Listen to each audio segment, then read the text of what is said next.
Penguin Random House Audio presents Whale Fall by Elizabeth O'Connor. Read for you by Gwyneth Keyworth and featuring Gabrielle Glaister, Jot Davies, Dyfrig Morris and Nick Griffiths. I have looked long at this land, trying to understand my place in it. R.S. Thomas, Those Others. Here is an island year. First the sun, and first the spring growing fat with birds. They leave the island to its grey winter and return when shoots appear in the ground. Auks come as dark shapes under the water. Kittiwakes and gannets fall from the skies. We do not notice them at first. The children might chase them on cliffs. The men, fishing, might push them away from a net with an oar. By the end of the spring, they are thrown across the island like shadows. Puffins, sea swallows, little terns. By summer, they are raising young, flinging themselves back into the water. The kittiwakes come closest to our houses, picking food scraps from the middens in the yard. They perch on the roofs. From afar, the building is spiked with the grey points of their wings. They live on the roof, covering it in a silver layer of feathers and guano, waking us inside as they squabble and scurry across the tiles. Sometimes they fight mid-air, leaving red smears on each other. They drop fish from their beaks onto the stone yard, which worm into the stone's small crevices and holes and make them smell rancid for months. The heat only brings them closer. Their bird smells, their calling, their pink, dead young. In summer, the women of the island repaint the houses white. They go into the limestone cave at the west of the island and chip the rock into powder. My mother would always return with it on her hands, specks trailing everything she touched. Sometimes the pigment turned the paint more yellow or more blue than pure white. One year the houses all over ended up pale rose pink, and it still shows through, in nicks and patches where the outer layers are peeled away. After summer, the cold circles, then drops like a stone. The birds disappear one by one. They leave their nests on the cliffs with their eggs still inside. In autumn, the sea boils like a pot on the fire. The birds pass and the summer is gone. Winter. We stay near the hearth, sleep in the same bed. The sea sidles up to the door, laps at the edge of the island. There is grey ice at the horizon. The wind makes red meat of us.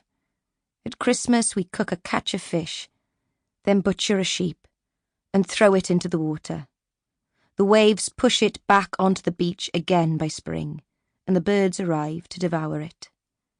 The sheep are rotated around the island after they've grazed their field to nothing.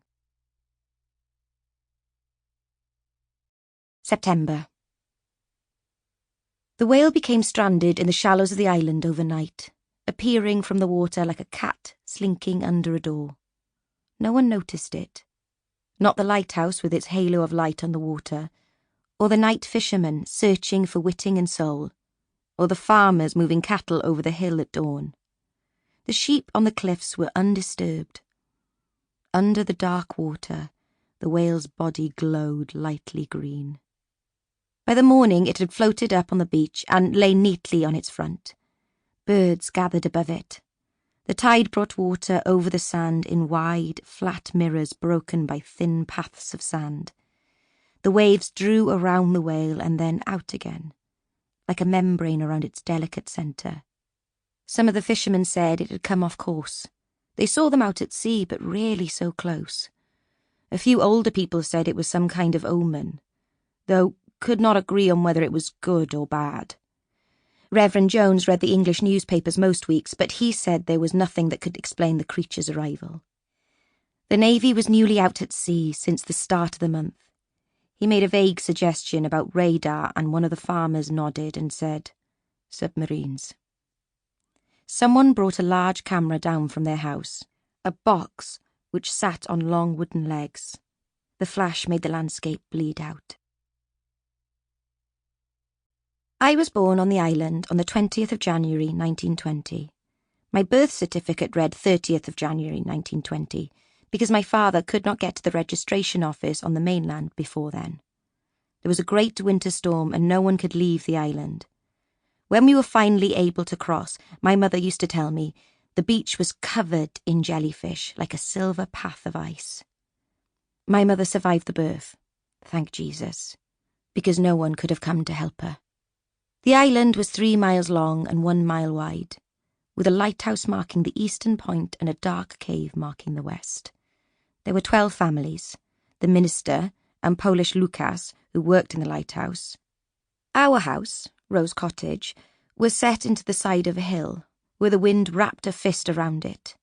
Tad said the army should have made tanks out of our windows, the way they stood against the weather. The glass had warped and splintered in places, but still held fast to the frame.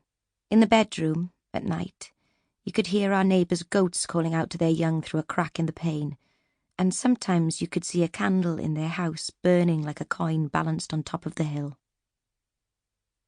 Tad always called me by the dog's name. On the day of the whale, he passed me in the yard, calling for the dog. I was trying to clear dust from the hearthrug, but watched as it formed a silvery layer over my clothes instead. I had to bat the midges away from my eyes. "I'm going on the boats, Ellis," Tad said. "Manod," I said, "not Ellis. Ellis is the dog's name." I know that." He waved me away. He headed down the path towards the sea. His rubber boots made a sucking sound on each step. "That's what I said," I heard him say. "Manod, that's what I said." On the other side of the yard, Tad dried mackerel by stringing them up on a line. He loved the dog. There was one section of dried fish just for him. My father barely spoke to me or my sister, but at night I heard him mumble long conversations with Ellis. In the yard, Ellis ran circles sniffing at the lichen between the slabs of stone, barely stopping, barely looking up at me. I cut a fish down for him, and he ran into the hawthorn ungratefully, sending up a small cloud of dried dirt and leaves. I rubbed at a smear on my dress. It was an old one of my mother's, dark flannel with loose threads trailing at each hem. Mam made her own clothes and then taught me. She made them practically, with wide pockets and space for moving around. I liked to copy the patterns in the magazines women left behind in the chapel. Mainland trends. From them, I realised most people on the island dressed 10 years behind everywhere else.